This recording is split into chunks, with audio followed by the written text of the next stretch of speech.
तर दिल्लीमध्ये सत्तांतर झालंय आणि 27 वर्षांनंतर भाजपनं सत्ता काबीज केली आहे। भाजपला 70 पैकी आतापर्यंतचे कल आणि निकाल बघता 48 जागा मिळतील असं दिसतंय। या पार्श्वभूमीवरती आता भाजपकडून मुख्यमंत्री कोण होणार याची उत्कंठा आहे। भाजपचे मुख्यमंत्री पदाचे प्रबळ दावेदार कोण आहेत पाहूयात।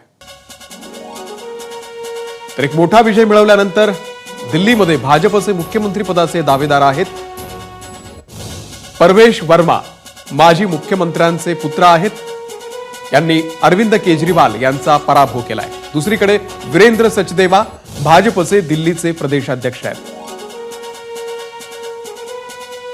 त्यासोबतच सुषमा स्वराज यांच्या कन्या खासदार बासुरी स्वराज, तर दुसऱ्या माजी केंद्रीय मंत्री स्मृती इराणी यांची नावं सुद्धा सध्या चर्चेत आहेत।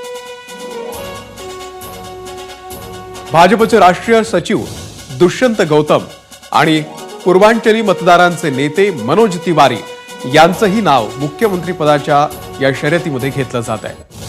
सध्या विरोधी पक्षनेते असलेले दिल्लीचे विजेंदर गुप्ता आणि माजी प्रदेश अध्यक्ष सतीश उपाध्याय यांचीही नावं चर्चेत आहेत।